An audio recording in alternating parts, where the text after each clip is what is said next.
आज के दौर में राजनीति कितने घटिया स्तर पे जा चुकी है, ये किसी से छुपा हुआ नहीं है। और लगभग सारी पार्टियां जिन पे हम भरोसा कर रहे हैं वो सब एक जैसी हो गई है। अब सवाल ये है, अब ये देश की सत्ता किसी न किसी के हाथ पे तो देनी ही है, देश किसी को तो चलाना ही है। पर सवाल ये है कि भरोसेमंद कौन है? क्या एक आम नागरिक अपनी आवाज में ताकत डाल के राजनीति को सुधार सकता है? नमस्कार हिंदुस्तान, स्वागत है आपका मेरे चैनल नंदिनी जब मैं हूं नंदिनी।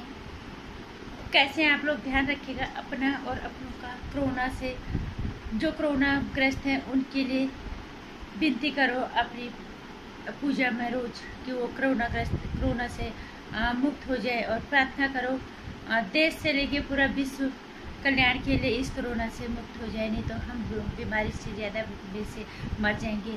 शायद किसी की विनती ऊपर वाला सुन ले, किसी की जुबान पे सरस्वती बैठी हो और हमें इस कोरोना से मुक्ति मिल जाए। किसी ने तो अच्छे कर्म किए होंगे, उसकी जुबान पे शायद सरस्वती बैठ जाए और हम इस कोरोना काल से बाहर निकल आए, क्योंकि हालात बहुत ज़्यादा बदतर हैं। और अब बात करते हैं हमारे देश की राजनीति की। राजनीति इस हद तक घटियापन पे आ गई है, अब भरोसे कि किस पार्टी पे हम भरोसा करें। हालात जितने भी खराब हो, चाहे देश डूब रहा हो, चाहे लोग मर रहे हो, इन्हें हर जगह अपना फायदा देखना है, इन्हें हर जगह अपने वोट देखने हैं। इससे ज़्यादा शर्मनाक और इससे ज़्यादा घटियापन क्या हो सकता है राजनीति में? कोरोना काल जैसी आपदा, जो प्राकृतिक आपदा है, लोग कितने मर गए कोई हिसाब नहीं है। जो रिकॉर्ड में है, जो रिकॉर्ड में नहीं है उनका तो पता ही नहीं होगा अभी। और कितने लोग भूखमरी से मर रहे होंगे, ये भी किसी को पता थोड़ा है। ये काम तो पत्रकारों का है, लेकिन वो पत्रकार ये काम कर कहाँ रहे हैं? तो अब बात है कि किस राजनीतिक पार्टी पे हम भरोसा करें। आम आदमी अपना पल्ला झाड़ देता है कि जी हमने वोट दे दिया, उसके हाथ में हमने पावर दे दी, उसको शक्ति दे दी, जो मर्जी करे। किसी को बोलने की किसी के पास समय नहीं है, किसी को लगता है छोड़ो हम क्यों बोले, हमारा क्या जा रहा है, जो होगा सबका होगा। इस तरह की सोच हम एक आम नागरिकों की होगी है। कांग्रेस इतनी पुरानी पार्टी है, लेकिन कांग्रेस ने क्या किया? 60 साल से देश को गर्त में ही ले गई। कुछ अच्छा भी किया, ऐसा तो नहीं है कि सारा खराब किया होगा, लेकिन ज्यादातर भ्रष्टाचार की जड़ कांग्रेस के समय में ही हुई है। इस भ्रष्टाचार इस हद तक फैल गया था और इस हद तक उसने मजबूती पकड़ ली थी कि उसको भ्रष्टाचार मुक्त कर पाना शायद अभी मुश्किल है। एकदम से भ्रष्टाचार लोगों की नस नस में रग रग में बस गया है। इतनी जल्दी से उस भ्रष्टाचार से हम मुक्त नहीं हो सकते। ये कांग्रेस अच्छा नहीं कर रही है, कुछ अच्छा करेगी करके लोगों ने अपना मन बदला। भारतीय जनता पार्टी अभी जो इस सबसे बड़ी पार्टी है, जबरदस्त बहुमत में है अभी सत्ता में। पहले के बजाय इस बार दूसरी बार में और सबसे ज्यादा बहुमत में आए। एक तो उन्हें हिंदुओं का वोट मिला, और दूसरी चीज उन्होंने हिंदू को लगा कि ये हमारे धर्म की रक्षा भी करेंगे और ये हमारे देश को विकास के राह पे भी ले जाएंगे। मुझे ऐसा कहीं से भी नहीं लग रहा है। जिस तरह से मैं देख रही हूँ सोशल नेटवर्किंग साइट पे, कहीं पे भी लोग भारतीय जनता पार्टी के बारे में जिस तरह से लोग बोलते हैं, और हमने भी कई दफा इस तरह के पोस्ट डाले कि यार कांग्रेस ने क्या किया इतने सालों से, जो अब इतने साल में कर लेंगे।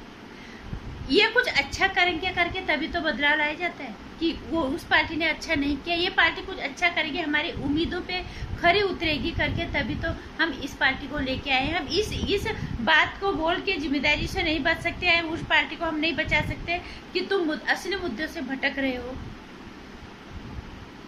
मोदी जी कई चीजों के कई मुद्दों को लेके आए थे, खासकर उन्होंने युवाओं का आह्वान किया था। आज कोई भी राजनीतिक पार्टी अगर उनके ऊपर कोई बात आती है तो वो दूसरे बात को बीच में लाके उस चीज को फिर इधर उधर घुमाने की कोशिश करते हैं। निश्चित रूप से हम मानते हैं कोरोना बहुत बड़ी समस्या है, लेकिन मोदी जी ने जिस हिसाब से युवाओं का आह्वान किया था, आज वो युवाओं के रोजगार के लिए उतना कदम नहीं उठा रही जो मुझे साफ दिख रहा। हम भी मोदी जी के समर्थक हैं, हम भी भारतीय जनता पार्टी के समर्थक हैं, वो रोजगार पे उतना ध्यान नहीं दे रहे। भारतीय जनता पार्टी, जबकि मोदी जी कहते हैं मैं तो झोला उठा के चल दूंगा, तो फिर उन्होंने चुनाव स्टैम्प इस समय पे चुनाव, जबकि कोरोना ने इतना पलटवार किया था, चुनाव नहीं करवाने चाहिए थे, उन्होंने करवाए। उन्होंने अपनी सत्ता के लिए जनता को मरने के लिए छोड़ दिया, जबकि उनका ये दायित्व तो बनता था कि चुनाव बंद करा के सब काम छोड़ के, रैलियां छोड़ के उन्होंने जनता की सेवा में लग जाना चाहिए था। दवाइयों से लेके, ऑक्सीजन से लेके, बेड, बिस्तर, अस्पताल, कहाँ हमारी जनता परेशान है, कहाँ हमारी जनता की कोई चीज़ कमी हो रही है, क्यों मर रही है, इस चीज़ पे ध्यान देने के बजाय उन्होंने रैलियों पे ध्यान दिया। इसलिए थोड़ा मन खराब हो गया है मोदी जी के लिए, क्योंकि जब वो कहते हैं कि मैं तो सन्यासी हूँ, मैं तो झोली उठा के चल दूंगा, तो क्या एक राजा ऐसा होता है? राजा के लिए उसकी प्रजा औलाद के जैसी होती है, औलाद के बराबर दर्द होता है एक राजा को, जबकि मोदी जी को पे इस बार हमें बिल्कुल ऐसा नहीं लगा। उनको सिर्फ यही कि मुझे सत्ता लेनी है उनकी, जो कि बिल्कुल गलत है। और भाजपा अब भरोसे लायक नहीं रही। अगर यही हाल रहा तो भाजपा भरोसा होते चले जाएगी। हम अभी भी मोदी जी पे भरोसा कर रहे हैं कि एक राजा का जो दायित्व होता है उसको ध्यान में वो रखें कि राजा की प्राथमिकताएं क्या है, सत्ता हत्याना या प्रजा का सुख, प्रजा की सुविधाएं। पहले प्रजा बच तो जाए इस कोरोना काल में। कोई बात नहीं, तुम्हारे हाथ से एक दो जगह तुम्हारे यहाँ से कब चल भी जाए सत्ता, कोई बात नहीं। केंद्र में बैठे हुए एक राजा का दायित्व तो बनता है कि वो हर राज्य को बराबरी से आके किसी में कोई भेदभाव, कोई अंतर ना करे। लेकिन उन्होंने सारे जनता की परेशानी को दरकिनार करके, उनकी बीमारी को दरकिनार करके, कोरोना जैसे महामारी को दरकिनार करके उन्होंने रैलियों पे रैलियां की। एक राजा का दायित्व तो ये बिल्कुल नहीं होता। और कहीं ना कहीं मुझे ये लग रहा है कि वो हिंदू के भावनाओं के साथ भी वो खिलवाड़ कर रहे हैं। और भगवान श्री राम, अगर तुम भगवान के नाम पे खिलवाड़ करोगे, इसकी सजा तो तुम्हें निश्चित रूप से एक दिन मिलेगी। जिस तरह से तुम आए हो, इसी तरह से पता भी नहीं चलेगा कि सत्ता में कभी आए भी थे। भारतीय जनता पार्टी के यह हाल हो गए। केजरीवाल जी आए जब दिल्ली में, सबको ये लगा कि अच्छा पढ़ा लिखा इंसान, चाहे भले ही वो राजनीति में धोखे के रास्ते से आए, वो अन्ना जी के कंधे पे बंदूक रख के राजनीति में आए। सभी को पता है छुपा हुआ थोड़ा है, तो अभी की बात है। लेकिन उन्होंने क्या किया? उन्होंने राजनीति में आते ही उन्होंने क्या फ्री बांटना शुरू कर दिया। राजनीति क्या ऐसे होता है कि जो तुम्हारे पास है सब बांट दो, कल की देखी जाएगी। उन्होंने क्या किया? उन्होंने ये जताने की कोशिश की कि एक देश का नागरिक किसी पे भी भरोसा नहीं कर सकता। एक आम नागरिक, अपनी पार्टी का नाम ही उन्होंने आम आदमी पार्टी रखा है। आम आदमी पार्टी, अगर एक आम आदमी सरकार बनाने जाता है तो उस पर भरोसा तुम नहीं कर सकते। उन्होंने हर इंसान का, हर तरह से राजनीतिक पार्टियों ने जो है भरोसा हिला दिया कि एक आम आदमी भी, ये राजनीति ही गंदी है, ऐसी है, राजनीति की हवा ही ऐसी है। अगर एक आम आदमी भी यहाँ पे आएगा तो सिर्फ अपने मतलब के लिए राजनीति करेगा। केजरीवाल जी ने कहीं से भी मुझे लगा नहीं कि उन्होंने विकास की राजनीति की, उन्होंने सिर्फ अपने सत्ता की राजनीति की। उन्होंने बिजली फ्री देने का वादा किया, उन्होंने पानी फ्री देने का वादा किया, उन्होंने डीसीसी का टिकट फ्री देने का वादा किया। उन्होंने सब कुछ फ्री बांटा, लेकिन उन्होंने कभी ये नहीं सोचा कि इस फ्री में विकास रुक जाएगा।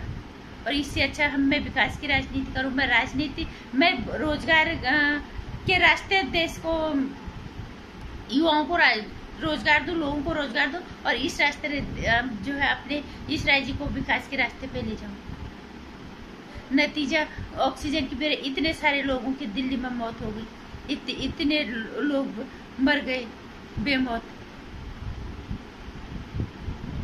ये कुर्सी का लालच ही शायद ऐसे ही होता है कि आम जनता फिर भाड़ में जाए, इन्हें कुर्सी मिल जाए किसी बहाने से। लेकिन मैं ये कहना चाहूंगी, आज तो वक्त बदल गया ना। हमारी वोट की ताकत हमें समझनी पड़ेगी, हमें अपने अधिकारों का मतलब समझना पड़ेगा। हमें आवाज उठानी पड़ेगी। हमारे पास माध्यम सिर्फ एक पत्रकारिता थी, और पत्रकारिता आज सबके हाथ सामने है कि पत्रकारिता किस हद तक जो है दलाली में उतर गई है। तो इसलिए आम आदमी को आवाज उठानी पड़ेगी। ये कोई भी भरोसे लायक नहीं रहे। देश, कांग्रेस ने देश का कचरा किया, आम आदमी पार्टी ने आम आदमी को बदनाम किया। अब भाजपा अब भरोसे लायक नहीं रही है, हिलता हुआ दिख रहा है हमें क्योंकि हमें ये साफ दिख रहा है कि सिर्फ सत्ता के पीछे भाग रहे हैं। अगर ऐसा नहीं होता तो अभी चुनाव किसी भी हालत में नहीं होने चाहिए थे, न रैलियां होनी चाहिए थे और न चुनाव होने चाहिए था। जब कोरोना ने इतना बड़ा पलटवार किया तो सरकार का, सब नेताओं का दायित्व बनता था कि सब कुछ भूल भाल के ये कोरोना से लड़ने में लग जाए। तो कोरोना अनजाना दुश्मन, उसको हम ये नहीं कह रहे कि कोई लेके आया, कोई सरकार लेके नहीं आई, कोरोना आ गया। लेकिन सारे नेताओं का फर्ज बनता था, चाहे पक्ष का था बेपक्ष का था। राहुल गांधी भी आज बैठ के ट्वीट करता है। वो क्या कर रहा है? उसने क्या किया इतने सालों तक देश के पे उन्होंने राज किया, 2 जगह उनकी माँ और वो 2 जगह से सांसद है। वो क्या कर रहे हैं गरीबों के लिए?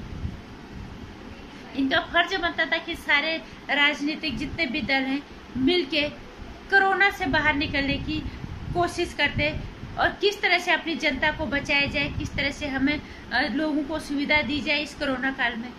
ये इस मुद्दे पे बात करना तो छोड़ो, अपनी राजनीति चमकाने पे लगे हुए हैं यहाँ पे भी लोग। तो इससे ज्यादा शर्मनाक क्या हो सकता है? इन नेताओं को देख के ना अब घिन आने लग गई है। कोरोना जैसा अदृश्य ये दुश्मन, इससे भी कम से कम एक होके लड़ लेते।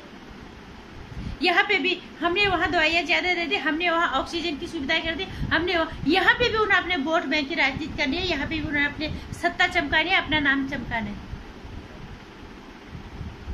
नेता के अलावा तुम इंसान भी हो, ये समझाने की कोशिश करनी चाहिए उन्हें। और इसलिए आम जनता को जागना पड़ेगा। मैं हर बार कहती हूँ, जो भी इंसान है, चाहे कोई भी नेता है, वो पक्ष का है, वो प्रतिपक्ष का है, वो सत्ता का है, वो नहीं है, जो सही कर रहा है उसको सराहो और जो गलत कर रहा है उसका पुरजोर विरोध करो। आपके एकता में बहुत बड़ी ताकत है।